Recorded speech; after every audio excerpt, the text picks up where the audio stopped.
Paz do Senhor a todos, estamos mais uma vez aqui no nosso podcast Semear, no programa Gotas de Sabedoria. Como é bom ter você aqui com a gente.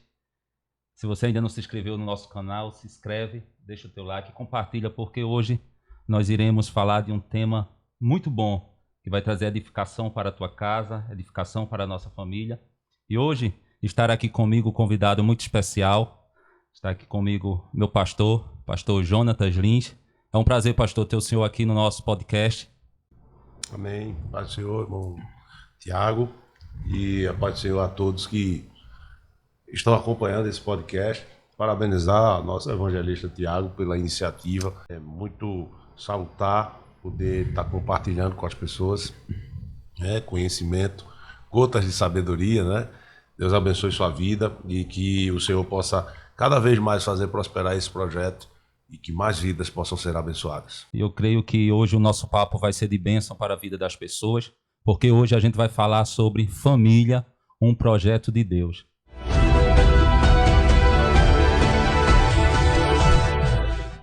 A família não é uma criação humana, mas sim um projeto divino.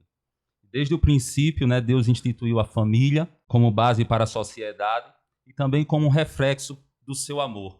No entanto, nos dias atuais nós vemos, pastor, ataques constantes contra a estrutura da família, porque o inimigo sabe muito bem, quando ele consegue destruir uma família, ele consegue desestabilizar a sociedade. E hoje nós vamos falar desse assunto.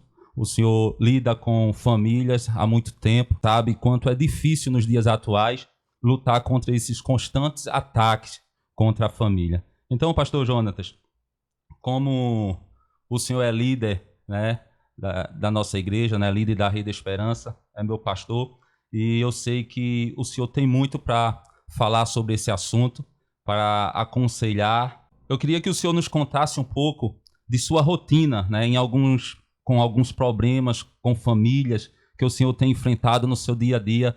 Fique à vontade, pastor. Evangelista Tiago, a família é a célula máter da sociedade, dentro da Constituição divina, e também social. A família é um homem, a mulher e sua prole. A família protege, o projeto que Deus estabeleceu para a humanidade. O primeiro casal, Deus disse a eles: crescei, multiplicai. Deus cria o homem e a mulher com um projeto de procriação. E neste projeto de procriação está aí a perpetuação da espécie humana, mas num bojo que protege aquele projeto que Deus elaborou: o homem, uma mulher e sua prole. A família, como bem o senhor falou no início, tem sido atacada ao longo dos anos, porque o adversário das nossas almas, o inimigo, ele sabe que atacando a família, ele consegue desestabilizar a sociedade. Famílias fortes, sociedade forte. Famílias estruturadas, sociedades estruturadas. Famílias fracas, desestruturadas, a sociedade sente o reflexo. Tanto é que você vai acompanhar estudos científicos, estudos de psicólogos e sociólogos que vão constatar que alguém que sai de uma família desarranjada, desestruturada, ele tem uma tendência maior a não dar certo na vida.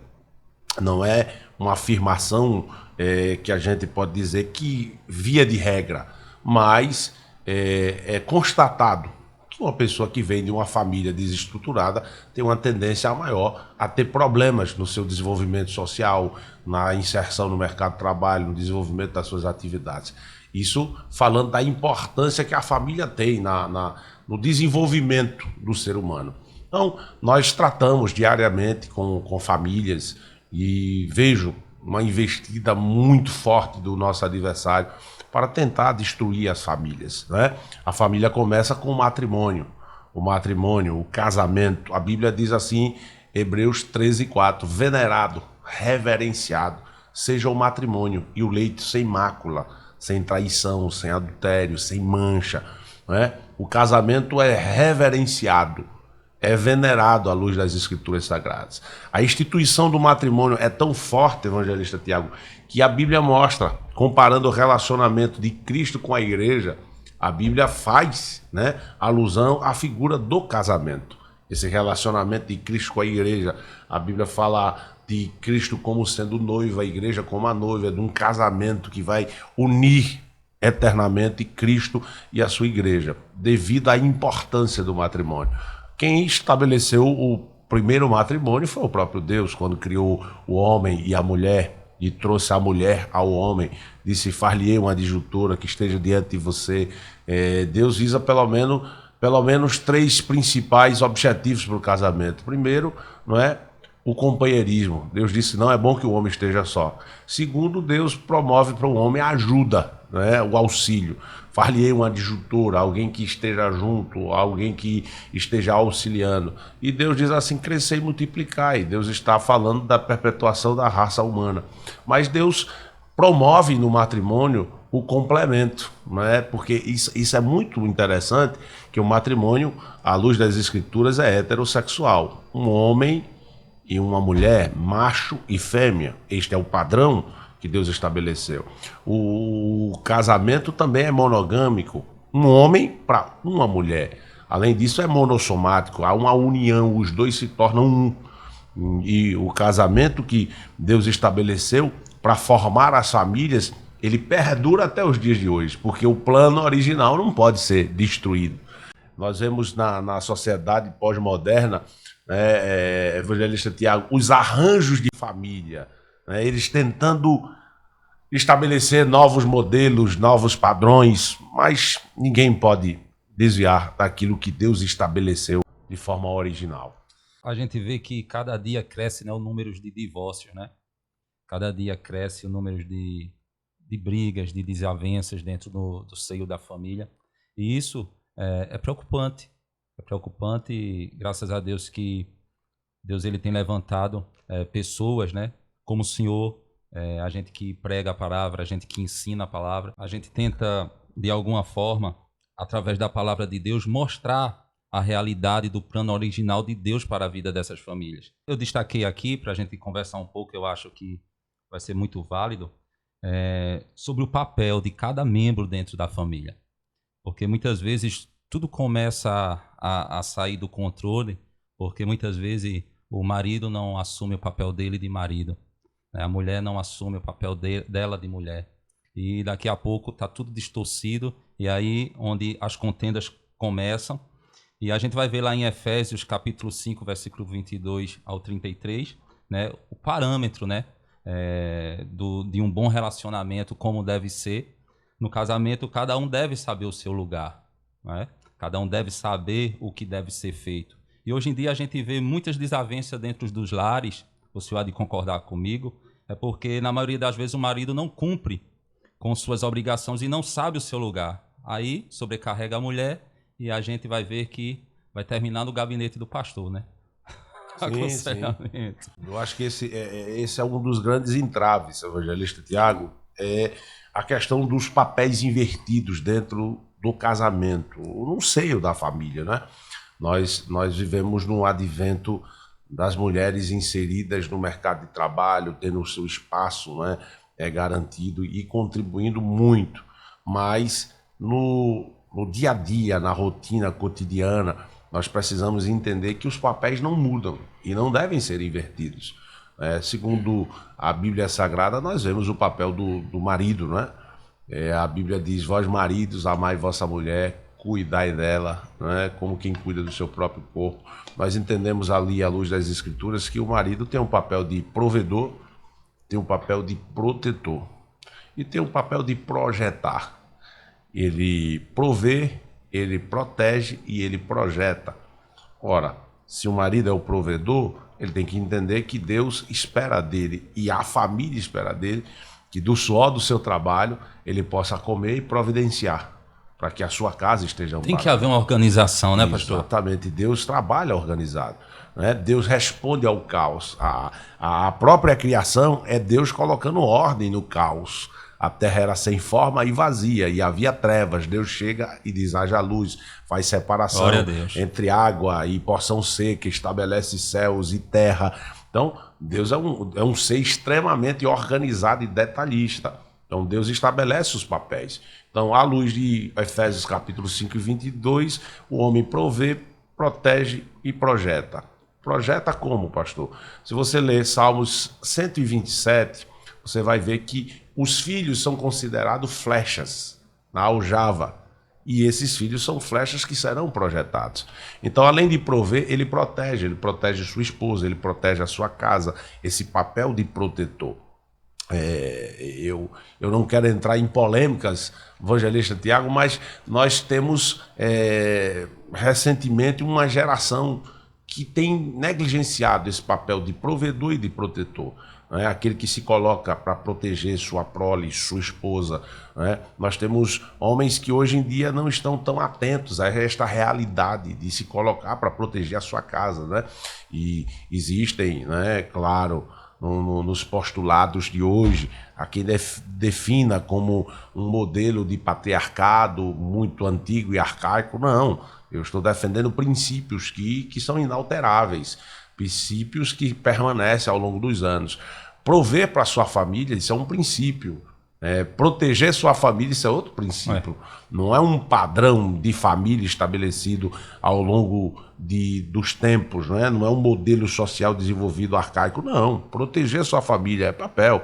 O senhor é o pai de família. Não é essa expressão pai de família. Essa é uma expressão usada corriqueiramente, não só para definir, a sua posição social, mas também definir a sua responsabilidade diante da sua casa. As pessoas vão entender que na casa do Tiago, quem protege a família é ele, entendeu? Mas também é quem projeta. Seus filhos estão crescendo. Nós batemos um papo com seus filhos, Breno e Bruno, e a gente vê que você está projetando neles aquilo que você deseja para o futuro, ainda que respeitando as peculiaridades. Mas você vai ser o cara que vai puxar a flecha no arco e lançá-los. Né? Então esse papel de projetar também é muito importante. O homem tem esse papel, mas a mulher tem um papel também dela, né? A mulher deve ser submissa, a mulher também deve prestar atenção naquilo que Deus estabeleceu, não é? O apóstolo Paulo diz donas de casa, não é? E donas de casa, me entenda, não use o termo como fosse de forma pejorativa, diminutivo ou trazendo inferioridade. Dona de casa é aquela que é a rainha do seu lar. Aquela que toma conta da sua casa, é a senhora da sua casa. Eu não estou falando necessariamente daquela que faz os serviços domésticos. Até porque hoje, num bom entendimento, o marido ajuda a mulher nos serviços domésticos. Mas boa dona de casa é aquela que se assenhora da sua casa, aquela que domina o seu lar, aquela que tem, de fato, a posição de rainha do seu lar. A mulher descrita lá em Provérbios 31. A mulher que administra. A Bíblia diz que a mulher sábia é quem edifica a casa. Não diz o homem sábio edifica a casa, é a mulher sábia. Então, a boa dona de casa é aquela que toma conta da sua casa. Mas fala de mulheres honestas, mulheres castas, mulheres que têm respeito e que agem com sobriedade, que respeitam o marido, que respaldam o marido, que representam o marido na sua fidelidade, na sua compostura, na sua posição diária. Isso é muito importante. Os filhos em sujeição aos pais, sempre atentos. O apóstolo Paulo dá recomendações: vós filhos, sede obedientes aos vossos pais, porque isso é justo. Honra teu pai e tua mãe, o primeiro mandamento como promessa. Aos pais, o apóstolo diz: não provoqueis a ira aos vossos filhos. Então, a gente biblicamente está definindo aquilo que são os papéis que estão estabelecidos na Escritura Sagrada. Quando qualquer um dos foge do papel, o casamento é prejudicado, a família é prejudicada. Por exemplo, eu já atendi casos em que a mulher disse assim: pastor, lá na minha casa eu sempre tomo a iniciativa, meu marido é mais comedido, espera, é acomodado, e eu tomo a iniciativa e resolvo tudo, e tomo a frente, sou eu que vou, e sou eu que faço, sou eu que resolvo, sou eu que decido, sou eu. E aí eu esperei ela terminar. E eu disse a ela assim: e por que a senhora está veio me procurar? Ela disse assim: porque eu estou cansada. Cansada de quê? Ela disse, estou cansada de ser o que eu não deveria ser. Eu preciso que o meu marido ocupe o espaço que é dele. E assim, é muito importante vocês que nos assistem nessa hora entender que é muito ruim você cumprir um papel que não é seu. É muito prejudicial você fazer aquilo que não foi designado para que você faça. E isso vai ter prejuízos a longo prazo. Muito bom, pastor. Já pegando aí o gancho, né? O senhor já entrou falando também sobre a criação dos filhos. E tem muitos aqueles que terceirizam. A gente vê muita terceirização hoje da responsabilidade, né, de criar os seus filhos, colocando na mão também de pessoas, né, para que façam isso. E a gente vê que isso aí vai trazer consequência, né, aos filhos depois que eles ficarem adultos, vão se formar filhos fracos emocionalmente, não é? Muitos sem identidade própria, porque o filho ele tem que se espelhar no pai, né? A filha tem que se espelhar na mãe, é preciso isso, tem que haver esse crescimento saudável, o filho conversando com o pai, andando com o pai mostrando a ele como se deve andar no mundo, o que ele deve fazer, preparar ele para o mundo, e a mãe também fazendo isso com a filha. Então, quando a gente vê nos dias atuais essa terceirização, o que o senhor poderia dar de conselho, né, para as pessoas que nos ouvem nesse momento? Acho que ninguém é mais interessado no bem-estar do filho do que o pai, né? Jesus, falando sobre petições, ele disse assim, qual é o pai que o filho pedindo pão vai lhe dar pedra, pedindo peixe vai lhe dar serpente? Jesus disse, vocês sendo maus, sabem dar boas dádivas aos vossos filhos. Então, partindo dessa premissa, eu diria que quem melhor pode encaminhar o filho seria o pai, porque o seu desejo, o seu anseio é puro de ver o filho crescendo, mas crescendo bem. O filho é a continuidade nossa. Você vai ver dentro do contexto bíblico a preocupação de ter descendência, né? O filho é a continuação do meu nome, do seu nome, é a continuação da minha família, da sua família, mas mais do que isso, o filho é a continuação de um legado. E aí vale destacar a diferença entre legado e herança. Herança é o que você deixa, legado é quem você deixa. Então, eu só terei um legado se no meu filho for implantado ou for fincado nele tudo aquilo que eu construí como pessoa, como ser humano, no meu caso como pastor, como ministro do evangelho. Então, eu tento passar para o meu filho, mesmo que amanhã ele não seja um pastor, mas as características do caráter, da personalidade, da vivência social do pai vai ser expressa nele. Então, a criação do filho nunca deve ser terceirizada, até porque nós estamos falando de formação, de educação. Eu não estou falando de educação secular, acadêmica, eu estou falando de educação para a vida, de princípios, de valores, de respeito. Hoje nós estamos aqui, nós somos de uma geração em que os pais nos transmitiam valores que perduram até hoje. O respeito aos mais velhos, não é? A atenção, a honrar quem precisa ser honrado, o temor, né? As pessoas que estão em eminência, que são autoridades constituídas, e nós estamos vendo uma geração hoje, infelizmente, evangelista Tiago, que está sendo terceirizada na educação dos influencers, que estão pregando uma anarquia, libertinagem, desrespeito, uma verdadeira bagunça. Então os pais têm essa responsabilidade. Voto ao texto lá de Salmos 127, que diz assim, eis que os filhos são herança do Senhor, e o fruto do ventre é o seu galardão, a sua recompensa. Como flechas na mão do valente, assim são os filhos da mocidade. Bem-aventurado o homem que enche deles a sua aljava, não serão confundidos quando falarem com seus inimigos à porta. Ou seja, o salmista está dizendo que o homem vai ser reconhecido pelos filhos. Os seus filhos irão lhe representar. Provérbios diz, ensina ao menino no caminho que deve andar. E quando ele crescer, não se desviará do caminho. Essa é uma interpretação importante. Eu já vi pessoas evangélicas, né, dizer assim: pai, pastor, eu criei o meu filho na igreja, ensinei o caminho, mas hoje ele está afastado, distanciado dos caminhos do Senhor.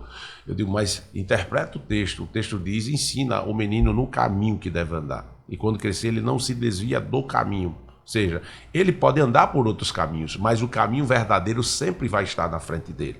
Ele pode estar fazendo errado, mas ele está olhando para o caminho certo que você apontou. Ele vai dizer: estou fazendo assim, mas o caminho certo é esse que meu pai ensinou. Eu estou agindo assim, mas o caminho que meu pai ensinou é para agir dessa forma. Então, eu já tive a oportunidade de pregar em presídios e na hora que está pregando, alguns deles dizem: irmão, eu estou aqui, mas minha mãe é dirigente de circulação, sempre me ensinou o caminho. Meu pai é obreiro na igreja, meu pai é crente, me ensinou o caminho. Irmão, eu tomei o caminho errado porque eu quis, mas meu pai me ensinou o caminho. Então, aí está, ele não se desviará do caminho. Ele pode tomar outras atitudes, ele pode tomar outras decisões, mas o caminho que você ensinou sempre estará diante dele. Então, essa é a importância. Ele pode estar em qualquer posição elevada, em qualquer outro território, fora do contexto social que você vive. Mas se você ensina o caminho vai estar sempre diante dele. Muito bom, pastor Jonatas. O papo está muito bom. Vai compartilhando aí para o máximo de pessoas que você puder compartilhar, que tem muita coisa de Deus para a tua vida aqui neste momento. Pastor, vamos falar um pouco sobre os ataques, né, contra a família, nessa sociedade moderna em que a gente está vivendo. Eu coloquei aqui sobre a questão do relativismo moral, né, que é a desconstrução dos valores familiares. O relativismo moral é uma posição filosófica que defende que não existem verdades morais universais. Isso significa que o que é considerado certo ou errado varia de acordo com a cultura, a sociedade ou o indivíduo. Estamos vivendo, pastor, nesse tempo. A ideia hoje de crenças limitantes está muito também ligada ao relativismo. Existem pessoas que estabelecem crenças a partir do contexto social em que está inserido. Porém, no que diz respeito à família, a princípios e valores, princípios são eternos, imutáveis, irrefutáveis. E o relativismo moral prega que o que é errado para a sua família pode não ser errado para a minha. Não, mas eu tenho uma verdade absoluta.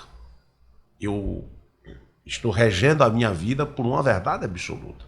A palavra de Deus não tem relativismo em nenhum ponto. Todos os pontos centrais da vida, do que diz respeito à conduta moral, a palavra de Deus estabelece pontos cruciais de forma muito incisiva e também objetiva, sem nenhum relativismo.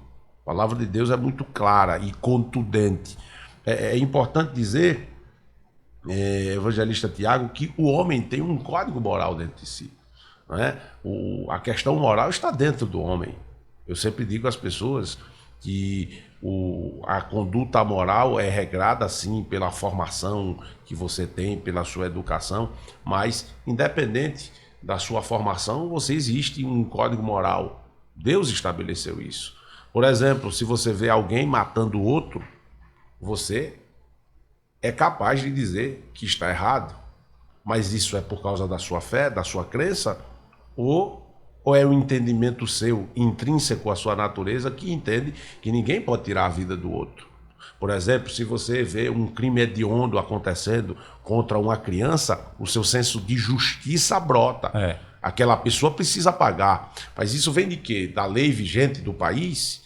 Isso vem do Código Penal? Ou isso é um código moral que existe dentro de você? Quem foi que estabeleceu esse código moral? Quem foi que estabeleceu para mim e para você que existe certo ou errado? Porque existe um questionamento natural no ser humano de saber se o que ele está fazendo é certo ou se é errado, independente da religião a qual ele acredite ou sirva. Então, é importante dizer que o relativismo moral tem sido prejudicial demais, né, para as famílias. E lembrando àqueles que nos assistem que princípios são imutáveis, são eternos. O princípio do respeito. Mas o que é respeito? Às vezes o que é respeitoso na sua família não é respeitoso na minha. Não. O respeito à pessoa humana é princípio para todas as famílias. O respeito aos mais velhos é princípio para todas as famílias. O respeito ao pai e à mãe é princípio para todas as famílias. São inegociáveis, né, pastor? Inegociáveis, irrefutáveis. Por quê? Porque é uma autoridade constituída, né? Pai e mãe são autoridades constituídas. Então, o respeito é inegociável. O respeito à pessoa humana, isso aí é um princípio inegociável. As famílias têm que ensinar, tá? Então, assim, existem parâmetros que precisam ser observados que as pessoas querem banalizar, tá? Eu vou te falar, por exemplo, a bênção do pai sobre a vida dos filhos. Não é só o ato de pedir bênção pai, bênção mãe, mas é o ato do pai abençoar e do filho ser abençoado e entender que essa bênção é importante. Esse princípio depende da religião. Eu acho que qualquer pai sem religião, ele pode ser ateu. Ele tem um princípio dentro de si do desejo de abençoar seu filho. Ele tem uma fé natural de quando o filho sai de casa, evangelista Tiago, meu filho, que você volte em paz, que você volte em segurança. Ele pode não acreditar em nada, mas há um desejo dentro dele. Está dentro dele. Então, esse respeito. Qual é o pai? Eu não acredito, pastor, na Bíblia, eu não acredito em Deus, eu não acredito em nada do que vocês pregam. Pois bem, então, você acredita que seu filho lhe deve respeito e obediência? Claro que acredito. Eu sou o pai.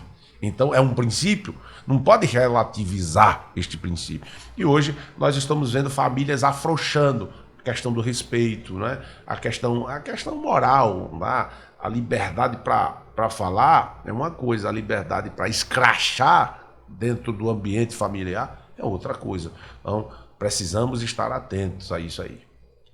Pastor, eu anotei aqui também para a gente conversar sobre o impacto, né, das redes sociais, né, dentro da família e também da cultura do individualismo no lar. Eu tenho observado, não sei se o senhor vai concordar comigo, mas na maioria dos problemas dentro dos lares também se dá o individualismo. Dá-se a entender que esse individualismo é algo que as pessoas dentro do lar, né, tanto o homem como a mulher, separe as coisas, haja divisão entre tudo que é feito, né, tanto o homem quanto a mulher. E isso, de uma forma ou de outra, traz problemas dentro da família. Porque se eu busco alguma coisa para mim, eu não estou buscando só para mim, eu estou buscando para o bem da minha família. Hoje em dia a gente vê as pessoas muito individuais. Então, quando isso entra dentro do seio da família, isso traz problemas grandes para a família. Você tocou em dois pontos muito interessantes, o individualismo e o advento das redes sociais, o prejuízo. Eu acho que as redes sociais também são a causa desse individualismo. Vamos acompanhar a evolução tecnológica no seio das famílias. E aí você vai perceber que a tecnologia traz um benefício, mas traz um malefício. Tá? Quando eu leio o Salmo 128, o texto sagrado diz assim, olha, bem-aventurado aquele que teme ao Senhor, anda nos seus caminhos, pois comerá do trabalho das tuas mãos, feliz serás e te irá bem. A tua mulher, seja, a tua mulher será como a videira frutífera aos lados da tua casa, e teus filhos como plantas de oliveira à roda da tua mesa. Olha só, essa questão da mesa, da comunhão, da interação das famílias, hoje é algo que está faltando muito. Você entra num lar, cada um está no celular. Um está no Instagram, outro está no TikTok, outro está acessando o YouTube. Cada um está assistindo uma coisa. Quando a televisão chegou para as famílias, talvez uniu a família no primeiro momento. Quando ia assistir um filme, só tinha um canal, só tinha um aparelho de televisão, todo mundo sentava ali e assistia. Hoje não, os streamings propiciam cada um assistir o filme que quer. Então eu não quero assistir o filme que papai quer, não quero assistir o filme que mamãe quer, não quero a programação, cada um vai para um lado. Hoje a mesa tem sido abandonada. Não se reúnem mais em volta da mesa. Cada um come na sua hora, cada um come no seu tempo, cada um faz a sua atividade. Eu fui criado numa família em que a hora do almoço todo mundo tinha que estar sentado na mesa junto com meu pai e com a minha mãe.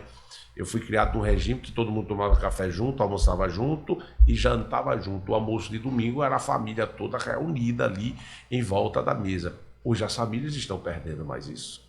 Cada um quer estar no seu canto. Tá? Então, o individualismo vai surgindo a partir daí.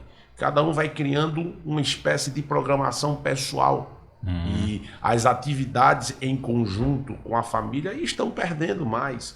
Hoje você percebe que as pessoas estão mais afixadas nas redes sociais do que na vida real. Estão mais no virtual do que na vida real. Então, os posts cada vez mais aumenta. Hoje, dizer eu te amo não é mais olho no olho, no tete a tete. Dizer eu te amo tem que ser via rede social, tem que ser via foto, tem que ser via musiquinha postada ali junto.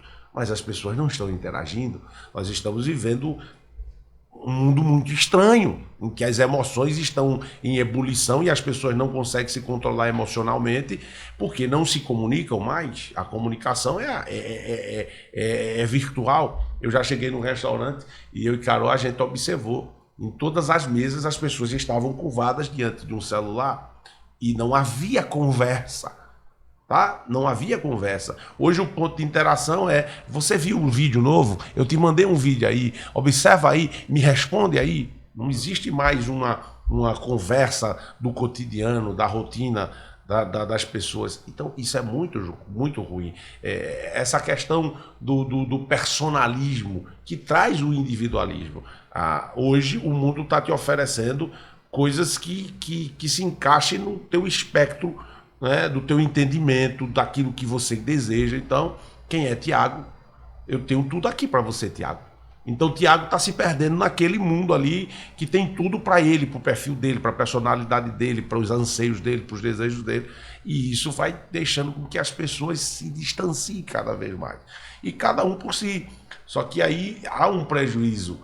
Evangelista Tiago, há um prejuízo grande porque as crianças hoje não estão aprendendo mais a ouvir não.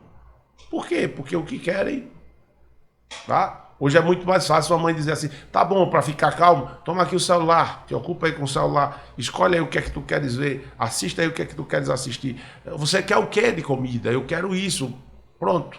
Então cada um muito daquilo que quer para si.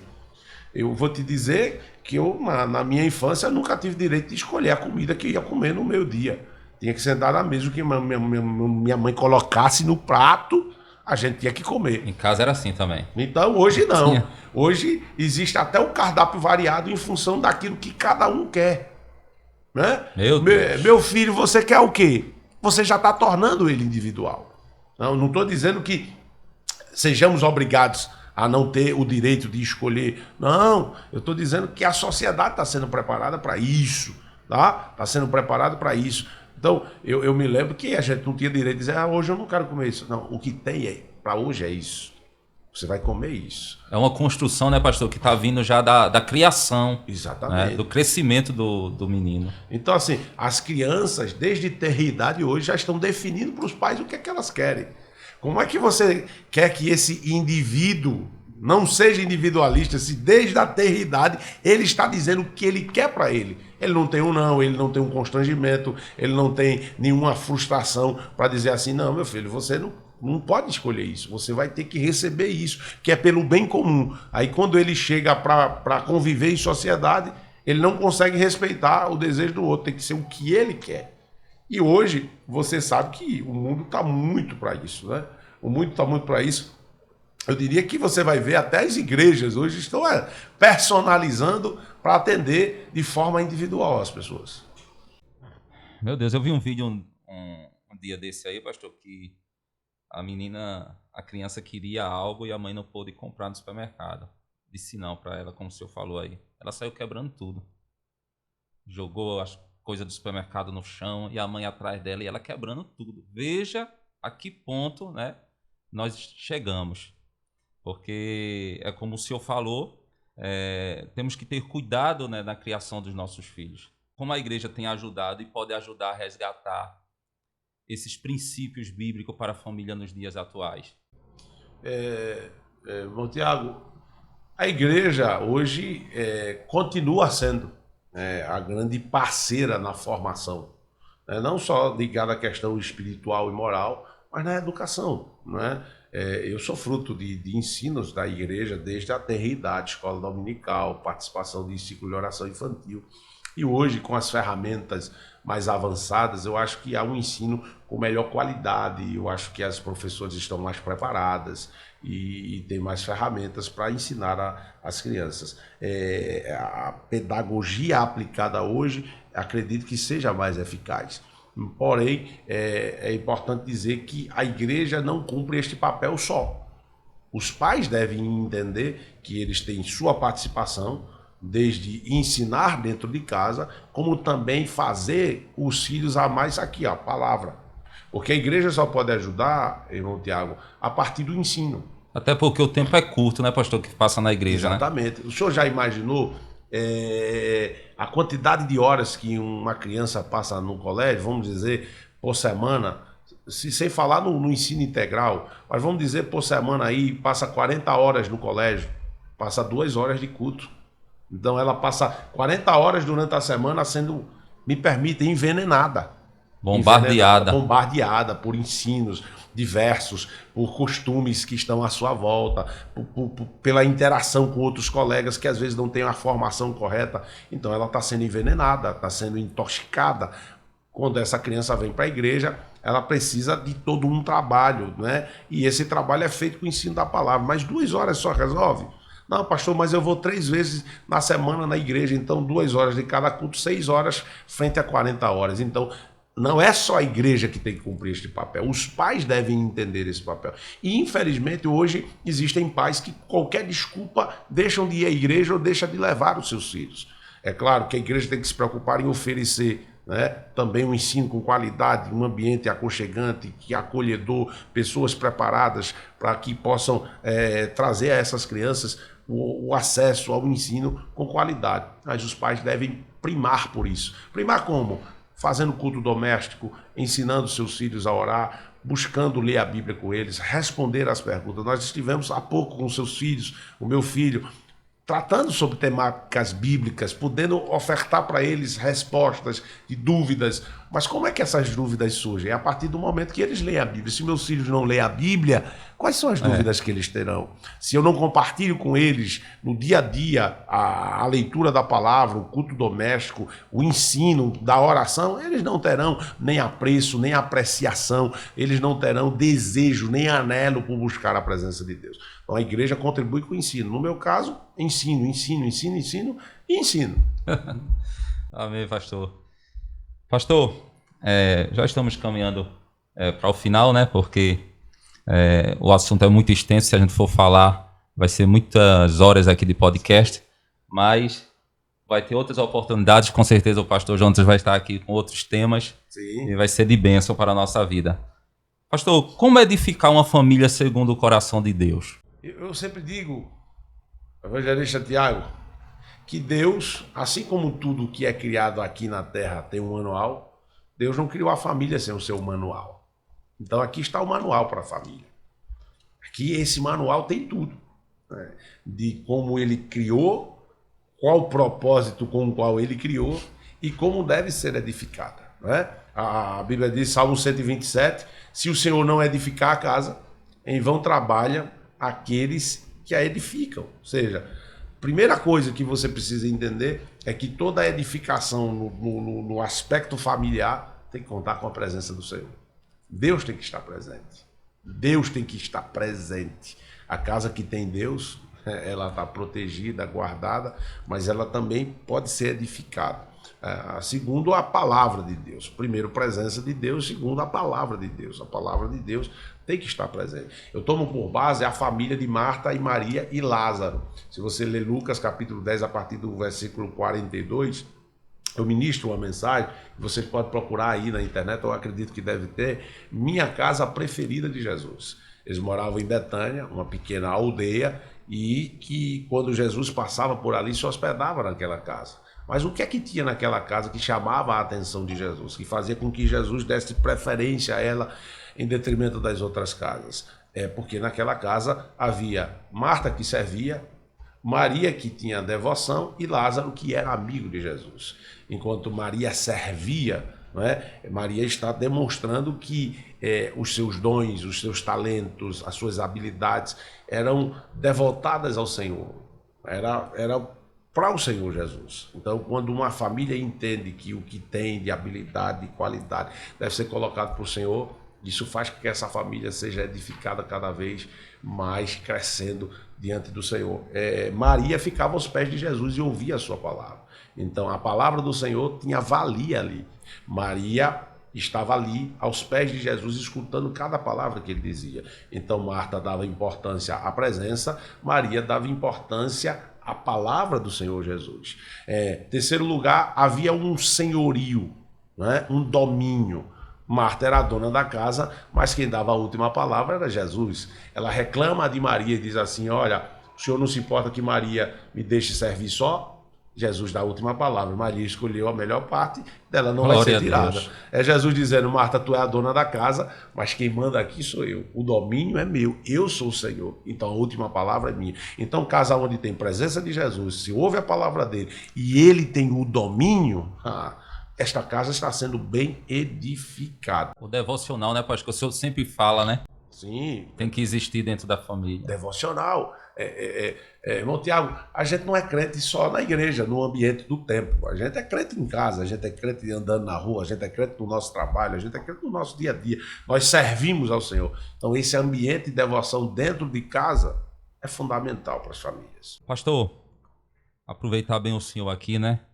Para trazer esses conselhos, né, para as famílias que estão nos ouvindo. Eu acredito que muitas dúvidas estão sendo sanadas a partir desse programa e está sendo de bênção para a vida de muitas famílias. Eu queria que o senhor dissesse, pastor, como lidar com crises, né, dentro da família, no relacionamento, à luz da palavra de Deus. Boa pergunta, irmão Tiago. Eu diria que lidar com crises não é fácil. As pessoas talvez não tenham um preparo para lidar com as crises, mas é importante saber que as crises nos transicionam para vivermos um outro nível, um nível de maturidade. As crises nos fortalecem, nos fazem crescer. Eu vou tomar por base uma crise que a Bíblia Sagrada me apresenta. Segundo o livro dos Reis, capítulo 4, versículo do 1 ao 7, a Bíblia fala de uma viúva que fica com seus filhos, né, 2 filhos, e aparece alguém para cobrar a dívida. E diz a ela que o marido dela deixou a dívida e precisava ser paga. Se ela não pagasse, seus filhos seriam levados. Nós temos aí diversas crises para serem pontuadas. Nós temos uma mulher que ficou viúva e filhos que ficaram órfãos. Nós temos um marido que contraiu dívidas e deixou a dívida para sua esposa.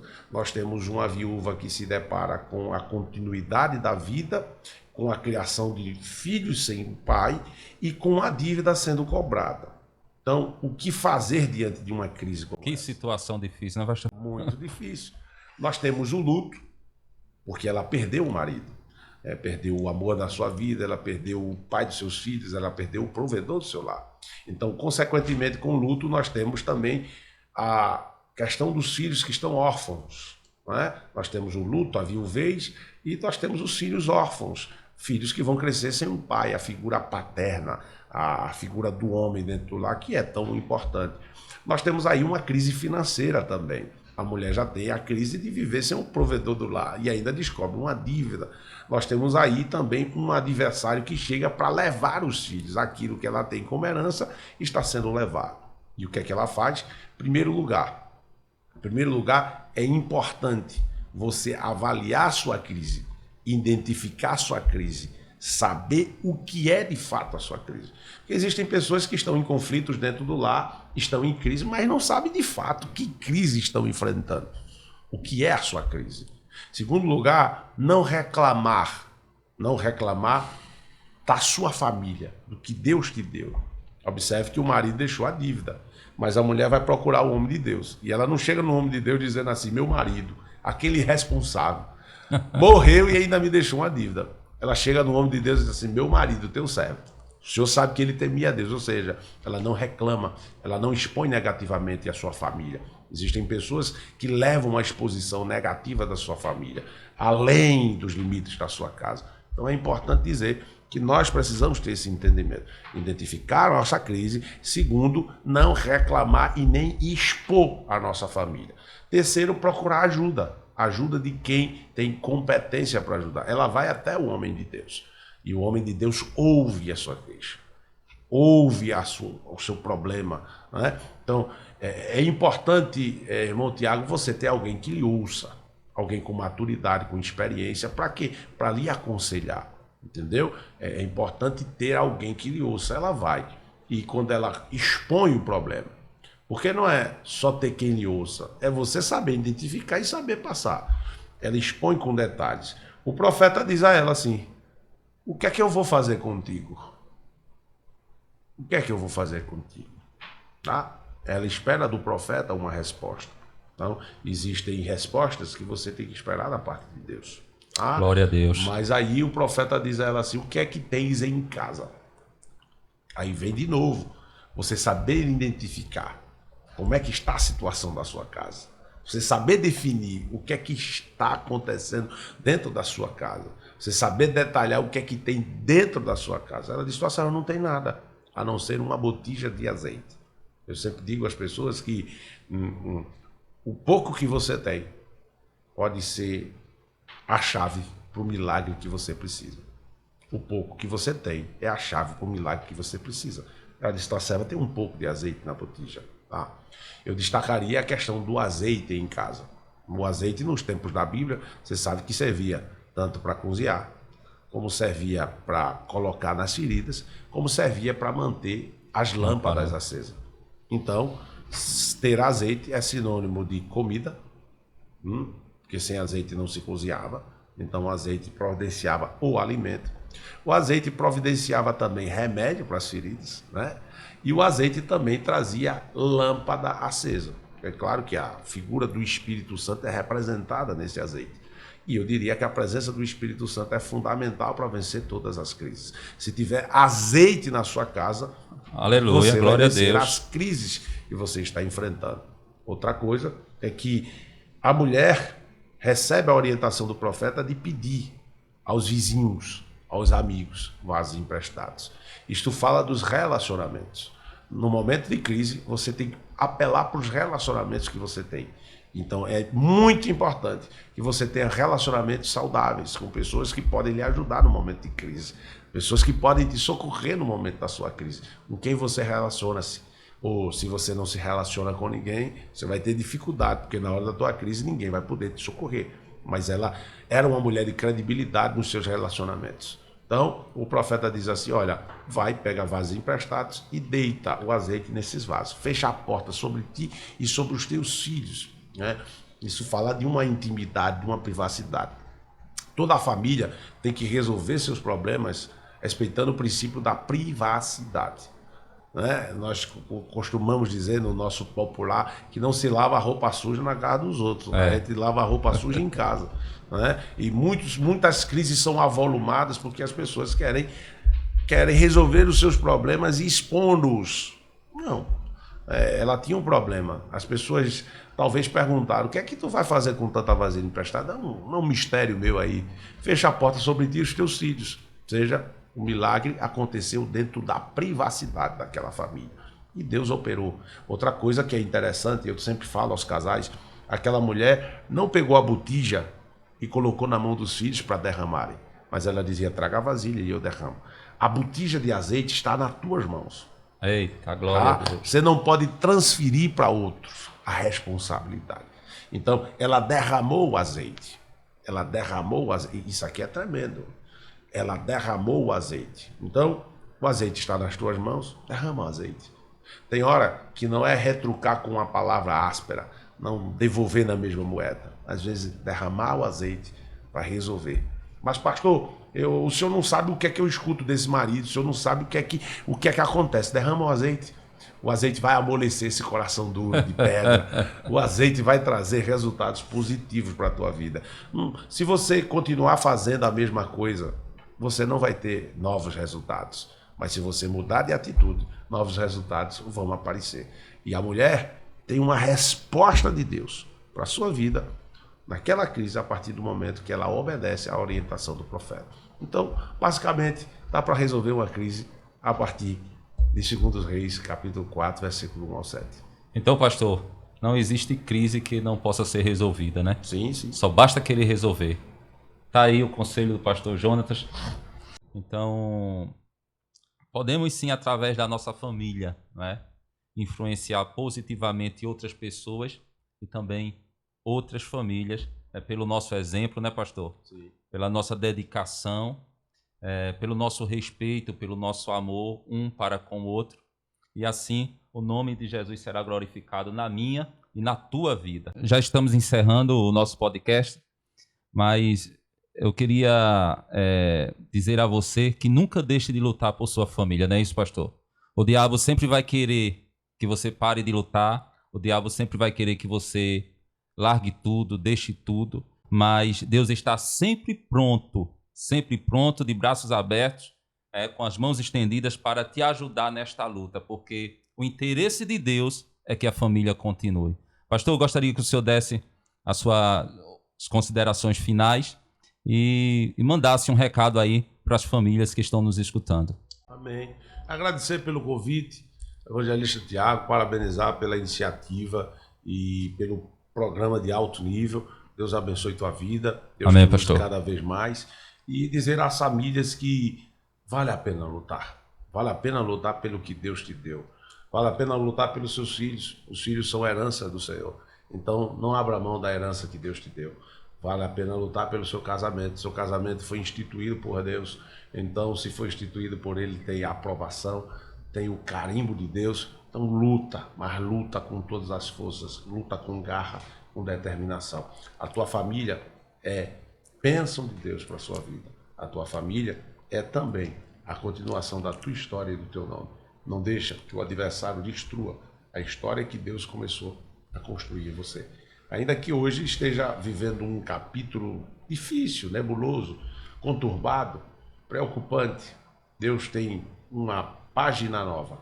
Ele vai virar essa página, vai escrever um novo capítulo e você vai viver a melhor parte da tua história.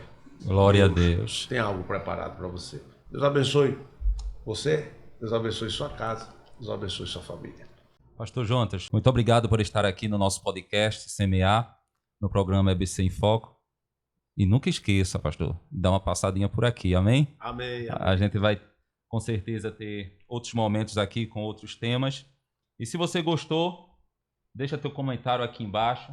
Deus abençoe a tua casa, Deus abençoe a tua vida. E como de costume, vamos encerrar fazendo uma oração, pastor, por todas as famílias. Eu gostaria que o senhor apresentasse a Deus todas as famílias que estão nos assistindo, estão nos vendo. Eu queria que o senhor elevasse a Deus em oração. Amém. Pai, no nome de Jesus, nós queremos te apresentar, Senhor, todas as famílias que nos assistem neste momento, espalhadas por todo o território brasileiro, no mundo inteiro. As famílias dependem do teu cuidado, da tua proteção, da tua mão estendida, da tua bênção. Deus eterno, abençoa pais, filhos, que a tua mão guarde e que a cada dia possamos ver consolidando os laços do matrimônio e as famílias guardadas, envolvidas cada vez mais na proteção da bênção que há na tua palavra. Deus eterno e poderoso, livra-nos do mal, das investidas, de todo o conceito equivocado, errado, maligno, que tenta destruir as famílias. Que a tua mão se estenda para neutralizar toda a força contrária do maligno e que todas as famílias sejam benditas para a glória do nome de Jesus. Amém.